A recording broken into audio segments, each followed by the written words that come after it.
시편 145편은 이제 시편 150편 중에 다윗이 지은 시 마지막 시입니다. 이 마지막 다윗이 지은 시에는 굉장한 하나님의 영광 또 하나님의 그 놀라우신 은혜들을 찬양하고 있는 것을 우리는 볼 수가 있게 되어집니다.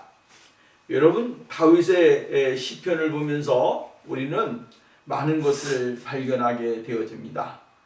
그는 서슴지 아니하고 하나님을 만나기 위해서 어려울 때는 어려운 대로, 힘들 때는 힘들 때로, 또 고독할 때는 고독한 대로, 또 외로울 때는 외로울 때, 또 기쁠 때는 기쁠 때, 회개할 때는 또 회개한 그대로 하나님 앞에 나가는 모습이 얼마나 정직하고 또 하나님 보시기에 아름다운 모습인가 하는 것을 우리가 발견을 하게 되어집니다.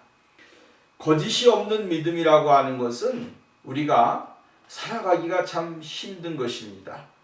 내 믿음이 거짓이 없다. 내 신앙이 거짓이 없다. 내가 하나님 앞에서 거짓이 없는 믿음을 소유했다 라고 하는 것을 보여주는 것, 얼마나 소중한 것입니까? 때로는 우리가 내 믿음을 잠깐 숨기는 경우가 많이 있죠. 내 삶도 숨기는 것도 있고 여러 가지 우리의 인생에 있어서 정말로 숨기는 것들이 많이 있을 때가 있는데, 다윗은 하나님 앞에 자기 자신이 가지고 있는 그대로를 솔직하게 내려놓는 삶이었다라고 하는 것입니다. 하나님 앞에 온전히 자기 자신을 내려놓게 되어지니까 다윗에게는 무엇이 왔냐면 은혜가 임했고 또 평강이 임했고 기쁨이 임했습니다. 또 어려운 가운데서도 하나님께 감사하고 하나님 앞에 찬양을 드릴 수 있는 그런 사람이 된 것을 우리는 볼 수가 있게 되어진 것이죠. 이 세상은 너무나 불편한 일들이 많이 있죠. 이 불편함이 곧 사실은 보면 우리의 신앙의 삶에 아주 굉장한 많은 도전을 주게 되어지는 것입니다. 세계적으로 코로나로 인하여 하늘이 닫히게 되고 또 사람과의 비대면이 이루어지게 되고, 이렇게 되면서 생각할 수 있는 것이 뭐겠습니까? 하나님의 그 은혜를 더 사모할 수 있는 사람이 되야겠다라고 하는 생각이 더 많이 드는 것입니다. 어려운 시대일수록, 힘든 시대일수록 더 하나님을 경외하고 그 하나님 앞에 우리의 모습을 그대로 보일 수 있는 그러한 삶이 있어야 되지 않겠는가 하는 생각을 많이 하게 되어집니다. 불편함이라고 하는 것은 사실은 약간의 우리들의 삶의 어려움을 의미하는 것입니다. 그러나 따지고 보면 그 어려움이 결국은 생각해 보면 외적인 그러한 상황 속에서 불어닥치는 어려움이 많이 있죠.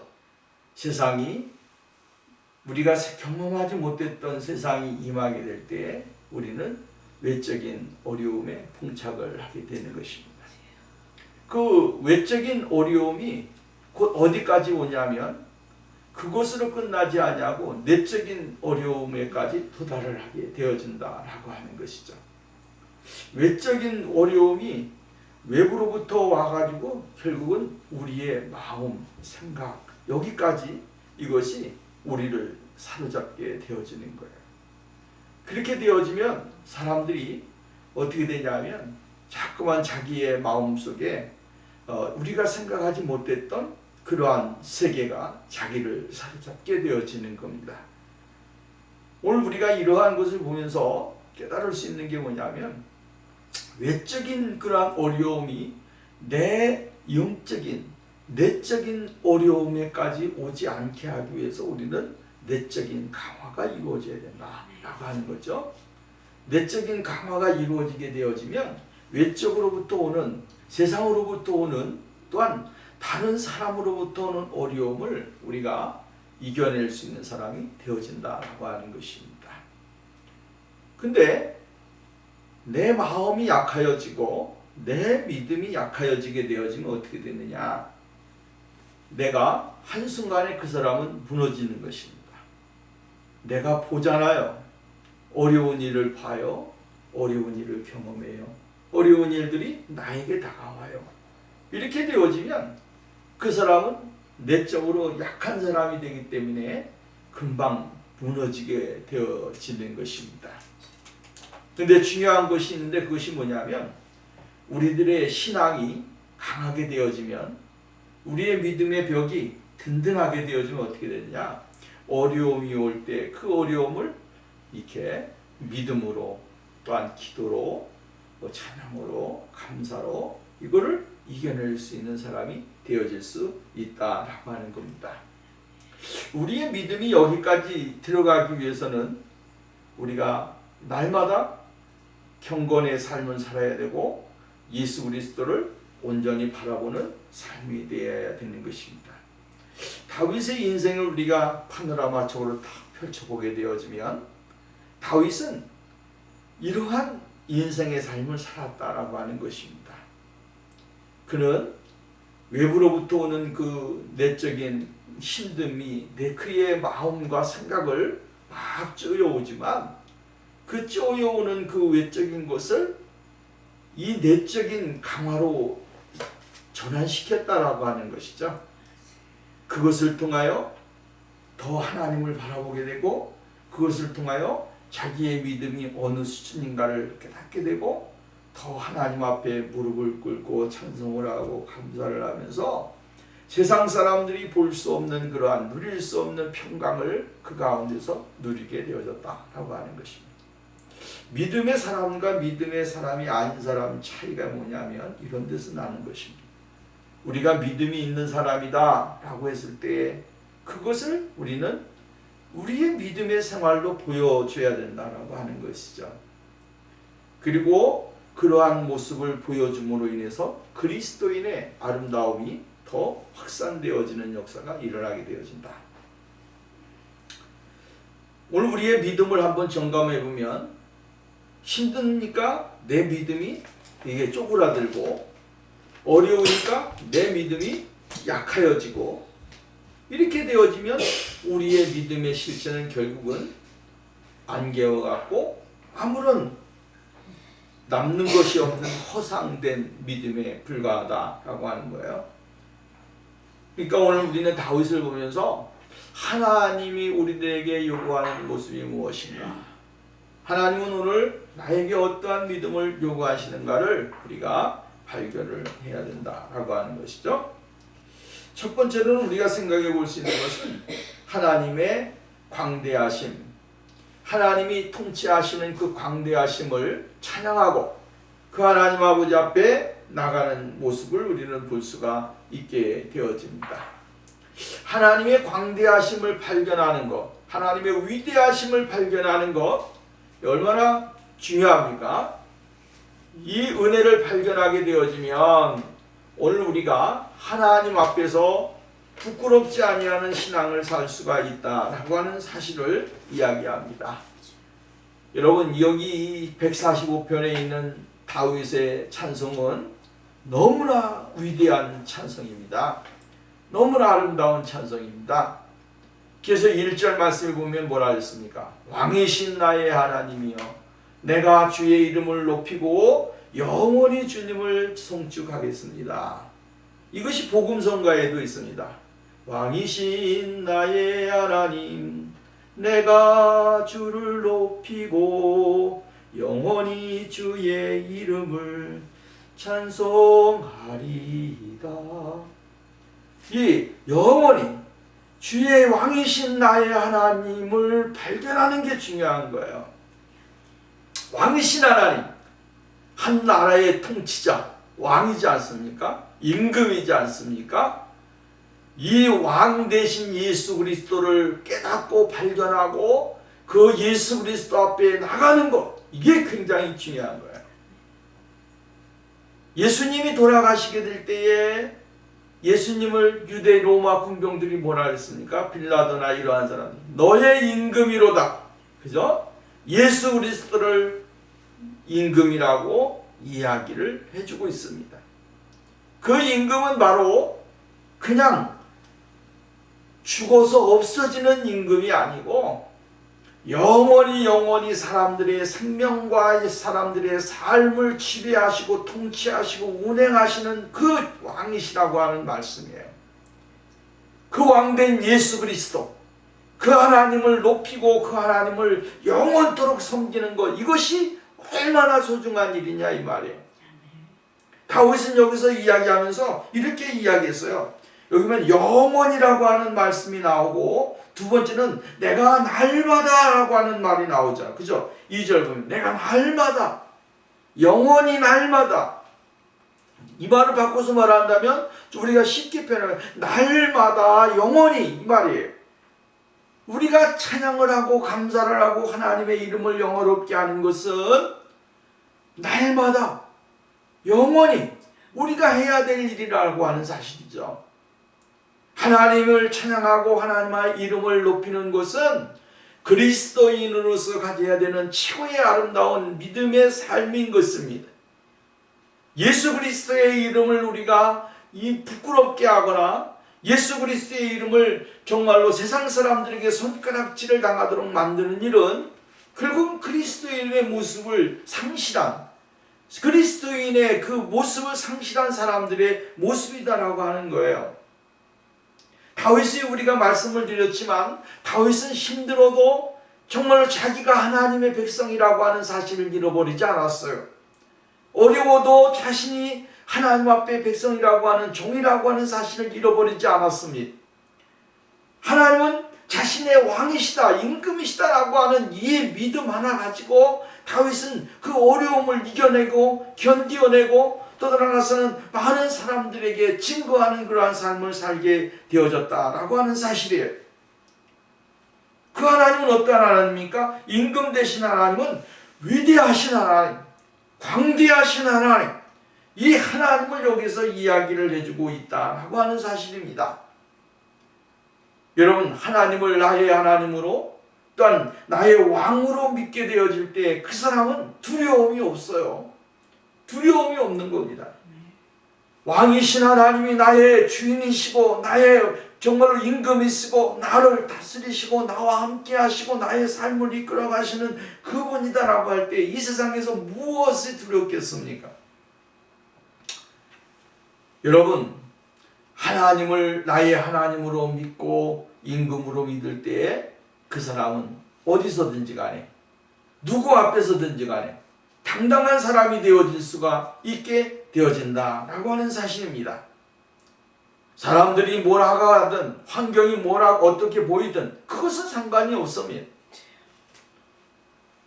하나님이 오늘 나를 어떻게 보시는가, 하나님이 나를 오늘 어떻게 바라보고 계시는가를 우리가 생각을 하게 되어지면 우리가 하나님 앞에서 그 임금 되신 예수 그리스도, 왕 되신 그리스도를 우리가 찬양할 수밖에 없고 그 하나님을 영원롭게 하는 일을 우리가 계속할 수밖에 없다라고 하는 사실입니다.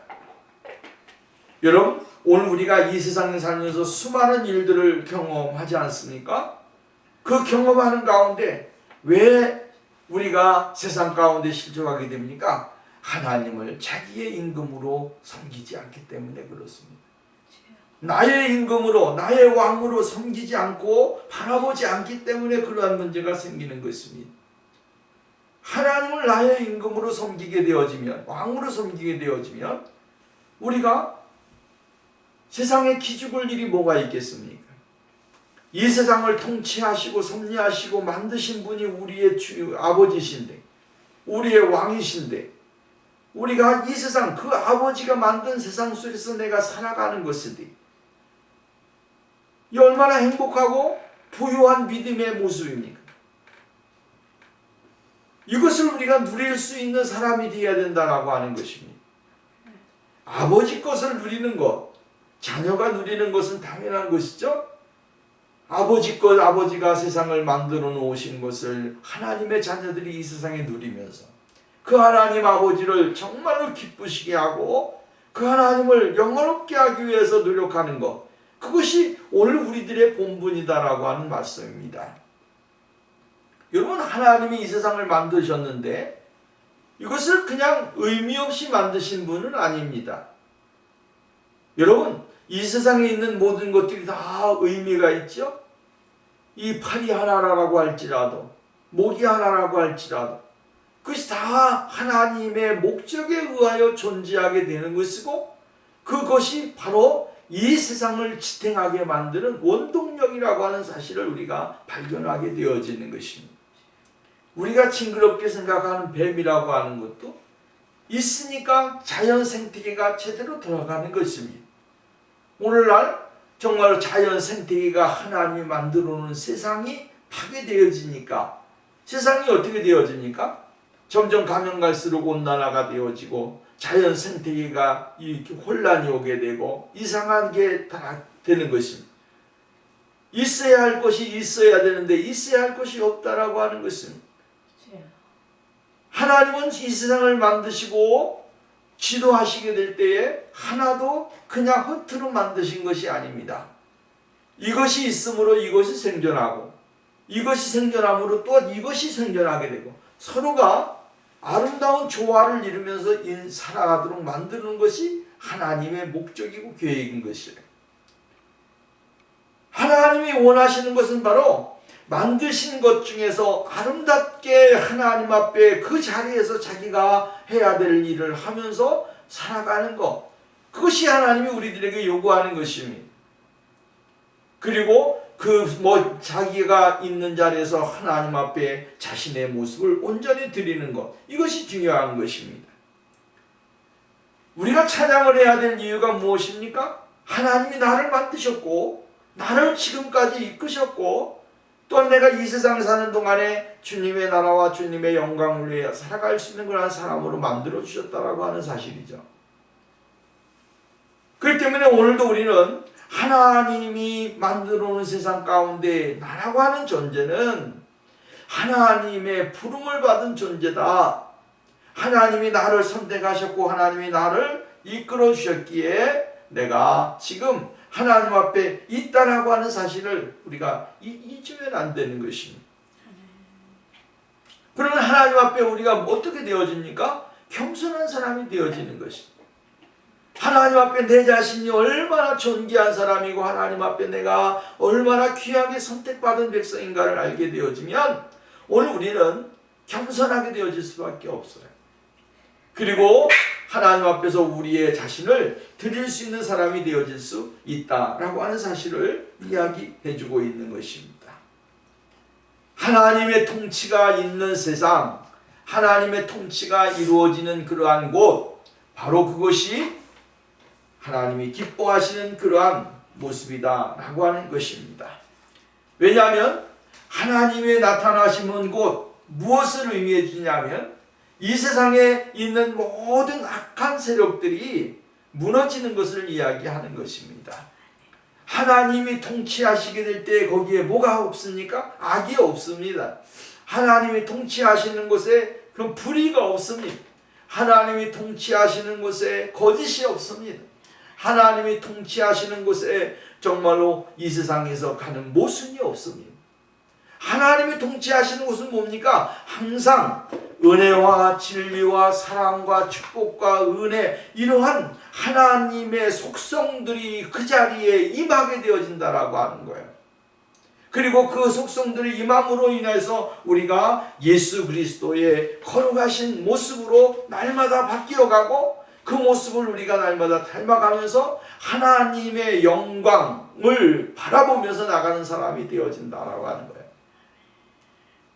그래서 우리는 날마다 그리스도인들은 내가 이 세상에 살아가면서 내가 해야 될 일이 무엇인가? 내가 어떻게 하면 하나님의 은혜를 나타낼 수 있는지를 깊이 생각하면서 우리가 신앙생활을 해야 된다라고 하는 사실입니다. 오늘 성경 말씀을 보면 이렇게 이야기를 해주고 있어요. 4절 말씀 보십시오. 대대로 주의 행사를 크게 칭송하며 주의 능하신 일을 선포하리로다. 주의 존귀하고 영광스러운 위엄과 주의 기사를 나는 묵상하리라. 사람들은 두려운 일의 세력을 바랄 것이요 나도 주의 광대하심을 선포하리라. 이 다윗은 하나님이 행하신 일들은 이루 말할 수 없는 일들이라고 이야기합니다. 불가능한 것을 가능하게 만드시는 일이고, 사람들이 할 수 없다라고 할 때 하나님은 뭡니까? 하시는 분이다라고 하는 사실이에요. 이것은 이스라엘 백성들에게 이러한 모습을 보여주지 않았습니까? 하나님께서는 이스라엘 백성들을 애굽에서 포로로 있을 때에 430년 동안 종의 생활을 하게 될 때에 출애굽기를 통해서 우리들에게 보여주는 게 뭡니까? 하나님의 전적인 능력, 하나님이 보여주시는 이 세상이 보여줄 수 없는 불가능한 일들을 통해서 하나님이 하나님 되심을 직접 나타내셨다라고 하는 거예요. 하나님이 모세를 통하여 아론을 통하여 여러분 이스라엘 백성들에게 애굽 사람들에게 명령하지 않습니까? 명령하게 될 때에 하나님의 거룩하신 은혜가 그곳에 임하게 되고 능력이 나타나게 됐죠. 이 세상에 볼 수 없는 일들이 일어나게 되어지잖아요. 그리고 이스라엘 백성들은 그 종되었던 땅에서 430년의 종살이의 삶을 청산하고 하나님의 부름을 받아 지도자 모세를 따라 가나안을 향하여 나가는 거예요. 그리고 우리가 보게 되어지면 그 홍해가 가로막혀 있는 곳에서 정말로 하나님의 능력으로 모세의 지팡이로 홍해를 가르칠 때에 홍해가 갈라지게 되어지고, 모세가 다시 이 홍해를 다시 지팡이로 칠 때에 홍해가 다시 물이 합장됨으로 이제 애굽의 군사가 수장되어지는 일들을 우리는 보게 되어져요. 이러한 것을 이야기하는 겁니다. 할 수 없는 일들이 하나님에 의해 할 수 있게 되어졌습니다. 이스라엘을 사랑하시는 하나님, 다윗을 사랑하시는 하나님은 오늘 여러분 할 수 있는 것을 하는 것이 아니라 사람들이 할 수 없는 것들을 하나님은 행하신다라고 하는 거예요. 놀라운 일들, 기사들, 표적들, 이러한 것들을 하나님은 보여주셔서 믿음 없는 자들로 믿음을 갖게 하고, 내가 왜 지금 하나님을 찬양해야 되는지를 분명하게 가르쳐주고 있다라고 하는 거예요. 오늘도 우리가 여러분 이 세상 생활 어려운 세상 가운데 살지만 이 시대 가운데서도 하나님은 내가 왜 하나님을 찬양해야 되는지, 내가 왜 하나님을 영화롭게 해야 되는지, 내가 왜 하나님을 기쁘시게 해야 되는지 이것을 찾기를 원하시는 것입니다. 이것을 찾을 때에 비로소 뭐가 됩니까? 하나님이 나에게 요구하는 것이 무엇인지를 깨닫게 되어지고 그것을 향하여 한 걸음씩 나가는 그런 역사가 일어나게 되어진다라고 하는 사실입니다. 여러분, 오늘 우리가 하나님이 우리들에게 요구하는 것이 무엇입니까? 이 찬양의 삶을 하나님은 우리들에게 요구하는 것입니다. 어렵다 해서 찡그리고 짜증내고 신경질 내고 하는 것이 아니라 하나님 앞에 감사하면서 하나님이 나에게 어떠한 은혜를 주시는가를 깊이 묵상하면서 우리가 하나님 앞에 더 가까이 나가고 주의 은혜 가운데 거하기를 원하시는 것이 바로 우리 주님의 생각이고 뜻이라고 하는 사실을 우리가 잊지 말아야 된다라고 하는 것입니다. 그래서 하나님은 노하기를 더디하시는 분이십니다. 이 하나님이 한번 이스라엘 백성들이 죄 지을 때마다 벌했다면 이스라엘이 어떻게 가나안 땅에 들어가겠습니까? 하나님이 정말로 악인이라고 할지라도 그 악인들에게 회개의 기회를 주지 않습니까? 여러분, 죄를 지었다 해서 멸망 다 시킨다고 하면 오늘 여러분 이 세상에 남아있을 사람이 어디 있습니까? 이 세상에 죄 안 짓고 사는 사람이 어디 있습니까? 눈 뜨고 나면 죄가 눈앞에 와 있고, 여러분 내가 살아가는 동안 걸음 마디마디 거기에 뭐가 있습니까? 죄라고 하는 것이 있다 이 말이에요. 그런데 하나님은 한 번도 우리들에게 그 죄에 대해서 아주 따끔하게 말씀하지 않으세요. 하나님은 오늘도 우리들에게 기다리고 계시는 것이죠. 회개하기를 기다리고 있고 하나님의 은혜 자리에 들어오기를 기다리고 있고 하나님 앞에 자기 스스로가 내가 죄인입니다라고 하고 고백하면서 나오기를 기다리고 계시는 분입니다. 이것이 바로 하나님의 마음이에요. 그렇기 때문에 오늘 우리가 이 하나님의 마음을 생각해 본다면, 안다면 우리가 하나님 앞에 두 손을 들지 아니할 수가 없고 우리의 입술을 벌려서 하나님 앞에 감사의 기도, 찬양의 기도를 드리지 아니할 수가 없는 것입니다. 우리가 찬송가에 보면 나 같은 죄인이 용서함 받아서 옳다함 얻은 것, 이게 얼마나 큰 은혜입니까? 예수 그리스도의 그 은혜가 아니면 오늘 우리가 살아갈 수가 없고, 그리스도의 놀라우신 사랑이 없으면 우리가 이 세상에 존재할 수 없다라고 하는 사실을 이야기해 주고 있는 것이다 라고 하는 사실이죠. 두 번째, 오늘 성경 말씀 10절 말씀부터 보게 되어지면 하나님의 그 의의 통치에 대하여 이야기를 해주고 있습니다. 하나님의 나라의 통치, 그 통치를 아주 강조해 주고 있습니다. 10절 말씀에 보면 여호와여 주의 지으신 모든 것들이 주께 감사하며 주의 성도들이 주를 송축하리이다. 그들이 하나님의 나라의 영광을 말하며 주의 업적을 일러서 주의 업적과 주의 나라의 위엄 있는 영광을 인생들에게 알게 하리다. 주의 나라는 영원한 나라이니 주의 통치는 대대에 이르리라. 주의 나라예요. 하나님의 통치는 정말로 하나님의 나라가 임하는 곳에 하나님의 통치가 임하는 것입니다. 여러분, 하나님의 나라가 임하게 되어지면 오늘 우리가 하나님의 통치를 받게 되어지는 겁니다. 하나님의 통치는 그 통치, 나라에 있을 때에 그 사람의 통치를 받게 되는 겁니다.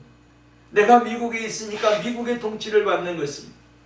내가 한국에 있으면 우리나라의 통치를 받는 것입니다. 내가 다른 나라에 가서 있으면 다른 나라의 통치를 받습니다. 우리가 예수 그 세상에 있는 세상 신을 믿는 사람이 되어진다면 그 세상에 믿는 신의 통치를 받는 것입니다. 그런데 오늘 우리는 하나님, 우주 만물을 창조하시고 섭리하시고 계획하시고 인도하시고 이끌어가시는 그 하나님, 그 하나님의 나라가 어디에 임했습니까? 우리 안에 임했다 이 말이에요. 우리의 나라, 우리 안에 임하니까 그 나라가 바로 예수 그리스도의 통치를 받는 사람이 되어졌다라고 하는 거예요. 그 통치는 바로 우리가 생각하는 것, 계획하는 것, 행하는 것 모든 영역 속에서 이루어져야 되는 거예요.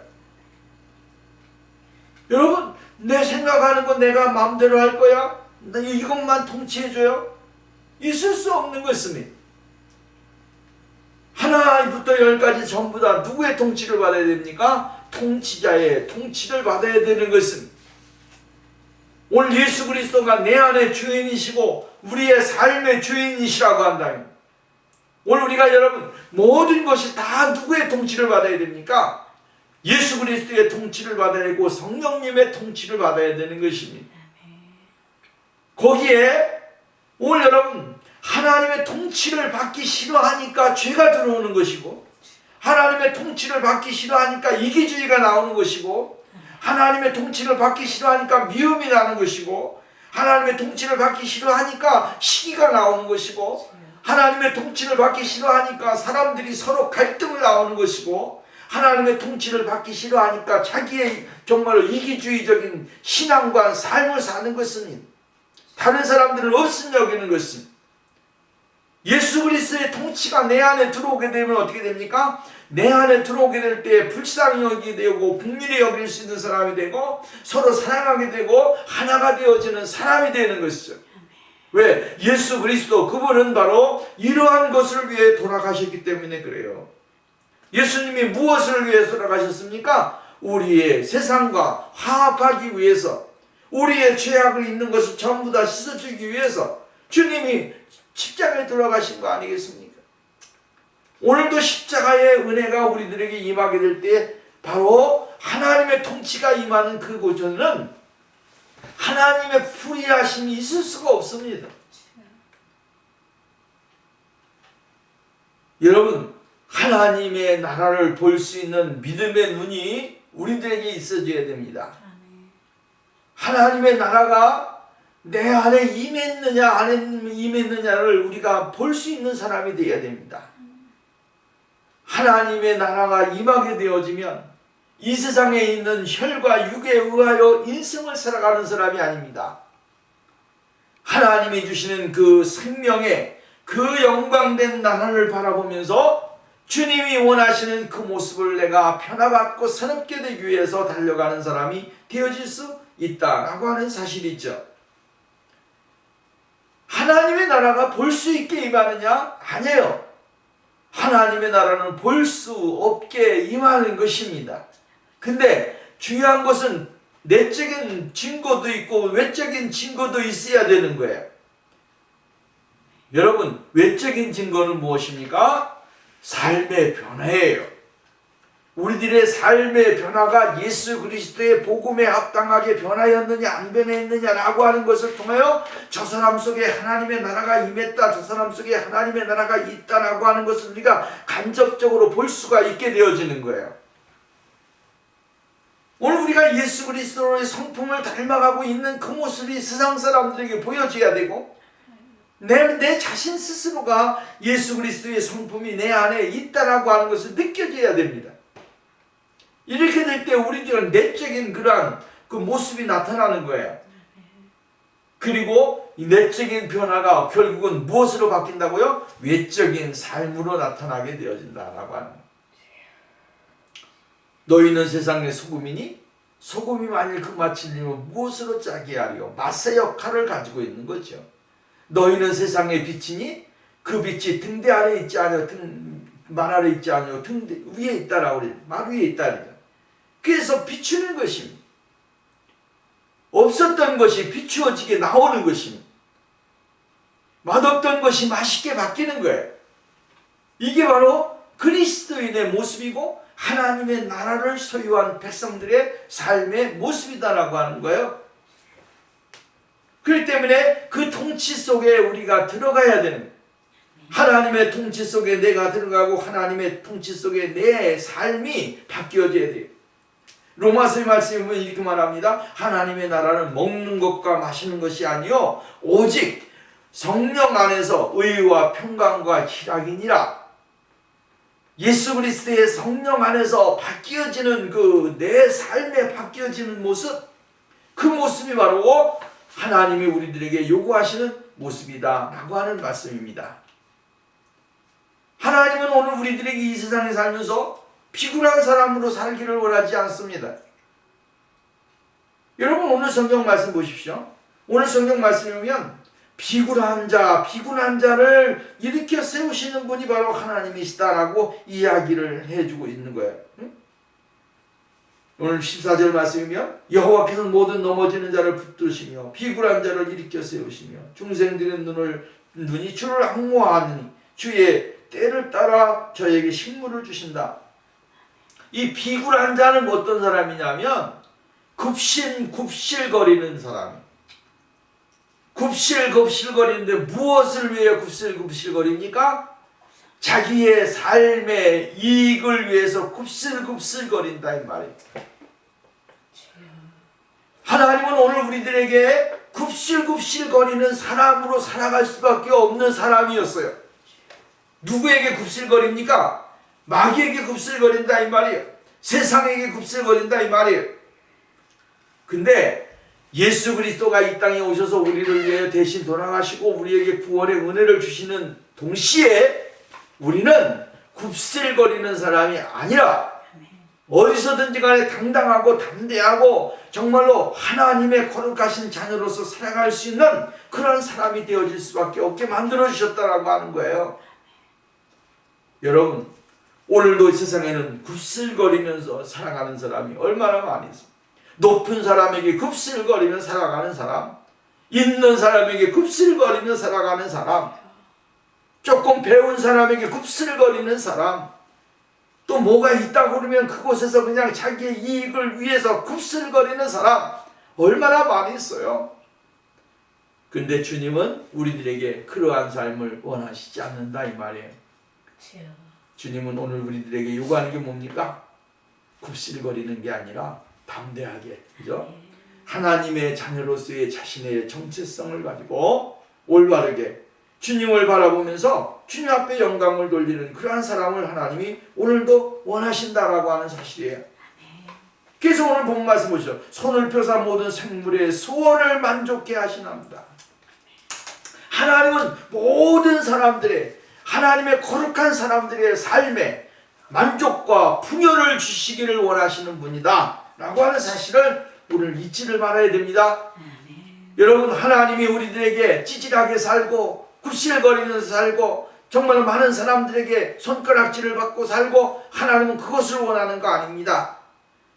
혹시라도 그러한 삶을 살게 될지라도 어디서든지 자신의 모습을 잃어버리지 아니하는 당당함, 또 하나님의 거룩한 자녀로서의 신분, 이것을 잃어버리지 않고 살아가는 사람. 예? 뭐가 된다고 하면 거기에 굽실거리고, 뭐가 된다면 그냥 그곳에서 그냥 자기를 그냥 종같이 내려놓는 사람. 하나님은 그러한 사람을 원하는 게 아니에요. 언제나 어떠한 곳에든지 간에 하나님의 거룩하신 자녀로서, 신분을 가진 백성으로서 믿음의 긍지와 자부심을 갖고 예수 그리스도의 그 모습을 닮아가는 것입니다. 예수님은 이 세상에 굽실거리지 않았습니다. 예수님이 이 세상에 오셔서 누구에게 가서 아부하는 거 봤습니까? 아부하지 않았어요. 다른 사람에게 기분 좋게 하기 위해서 정말로 꼬리치는 거 봤습니까? 예수님은 그렇지 않으셨어요. 근데 왜 예수 믿는 사람들이 세상 가운데 살아가면서 그렇게 살아야 하고 그러한 모습을 가져야 되느냐, 이 말이에요. 굽실거리지 않아도 하나님은 우리들의 믿음을 강하게 하시고 담대하게 하셔서 세상 가운데 주님을 닮아갈 수 있는 사람으로 만들어주시는, 세상의 권력자 앞에서도 예수님은 당당하셨어요. 아부 안 떨었어요. 예수님의 그 당당함이 오늘 우리들의 속에 임해야 되는 것입니다. 불의와 타협하지 아니하고 오직 진리 안에서의 삶을 살아가고 하나님의 뜻 앞에 자신을 내려놓는 이 진정한 경건한 사람의 모습이 우리에게 있어야 되는 겁니다. 진정한 용기가 무엇입니까? 불의를 위해 싸우는 것입니다. 진리를 지키는 거예요. 그것 외에 어떠한 곳에도 우리가 굴복하면 안 되는 것입니다. 돈 때문에 굴복하고 명예 때문에 굴복하고 이러한 찌질한 사람이 돼서는 안 됩니다. 하나님은 우리들에게 요구하는 것은 진리예요. 하나님의 모습 닮아가고 그 모습 앞에서 우리의 모습을 내려놓고 겸손하게 그 은혜를 갈망하는 것, 그것을 원하는 것이지, 사람과 환경에 굴복하고 자기 자신을 내려놓는 그러한 사람을 하나님은 원치 아니하신다라고 하는 사실입니다. 20절 말씀 보십시오. 뭐라 그랬는가? 여호와께서는 자기를 사랑하는 자들은 다 보호하시고 악인들은 다 멸하시리로다. 내 입이 여호와를 명예를 말하며 내 육체가 그의 거룩하신 이름을 영원히 성취할지로다. 이게 오늘 우리가 가져야 되는 믿음입니다. 여러분, 하나님이 나를 지켜주신다라고 하는 이 믿음을 갖고 살아야 돼요. 우리가 지금 이민자의 삶을 살고 정말로 어려운 그러한 시대를 살아가지만 하나님은 지켜주신다라고 하는, 보호해주신다라고 하는 사실이에요. 없어도 보호해주십니다. 힘들어도 보호해주십니다. 여러 가지 힘든 그런 환경이 온다고 할지라도 그 환경 가운데 지켜주십니다. 그것을 우리가 믿고 고백하면서 나가야 되는 것입니다. 왜냐하면 하나님은 하나님의 거룩한 백성들을 세상에 내어주는 거 원치 않으시기 때문에 그렇습니다. 여러분, 하나님이 나의 하나님으로 믿고 의지하고 나가게 될 때에 하나님의 놀라우신 축복과 사랑은 더욱더 넘치게 되어진다라고 하는 사실을 이야기해주고 있습니다. 왕이신 하나님, 그 하나님의 이름을 높이는 거예요. 우리들이 하나님의 이름을 높이지 않으면 누가 하나님의 이름을 높이겠습니까? 우리의 삶의 변화를 통하여 하나님이 기뻐하시는 것을 드러내는 것, 이것만큼 소중하고 귀중한 것이 없다 이 말이에요. 그럼에도 오늘 우리들의 삶은 무엇을 먹을까, 무엇을 마실까, 무엇을 입을까, 여기에 초점이 맞춰 있기 때문에 실패하고 낙심하고 좌절하고 이렇게 되어지는 것입니다. 하나님은 우리들에게 요구하는 것은 그러한 것이 아닙니다. 기초적인 것에 의하여 우리의 인생이 바뀌어지는 것을 원치 않는다 이 말이에요. 그래서 성경은 뭐라고 말합니까? 이러한 것들은 다 이방인들이 구하는 것이요 하나님께서는 너희에 있어야 할 것을 다 하시느니라. 하나님은 다 알고 계시니 내가 무엇이 필요한가, 내가 무엇을 입어야 되는지, 내가 무엇을 먹어야 되는지 다 알고 계시니 세상 사람들이 바라보는 그 기준 속에서 우리가 하나님을 믿으면 안 되는 것입니다. 오늘 본문 말씀에 나와 있는 대로 내 입이 여호와의 영예를 말하며, 이 말은 무슨 말입니까? 하나님의 영광, 하나님의 거룩하신 이름을 드러내는 것을 이야기해 주는 거예요. 고백하는 거예요. 그리고 내 육체가 그의 거룩하신 이름을 영원히 송축할지라. 여러분, 내적인 것과 외적인 모습이 바뀌어진 모습이, 하나님을 바라보는 모습이 나타나야 되는 거예요. 거기에 뭐가 되냐면 온전한 믿음의 결정체가 되어지는 겁니다. 내 안에서는 하나님을 찬양하는데 내 바깥에서는 거룩하지 아니한 것이 나타난다. 상반되잖아요? 반대잖아요? 하나님이 이걸 원하는 거 아닙니다. 내 겉으로는 막 손을 흔들고 웃으면서 찬양을 하는데 내 안에서는 미움이 가득하고 질투가 가득하고 하나님이 기뻐하시지 아니하는 그러한 분노가 가득하고, 이건 하나님이 원하시지 않는 거예요. 하나님은 오늘도 우리들의 생활 속에서 내 안에 있는 내 거룩함이 내 삶의 모습 속에서 거룩함으로 일치가 될 때에 거기에 그 사람을 하나님은 기뻐하시고 그 사람에게 은혜를 주시게 되어진다라고 하는 사실입니다. 여러분, 오늘 우리가 예수 그리스도를 닮아가야 됩니다. 예수 그리스도의 모습을 우리가 받아야 됩니다.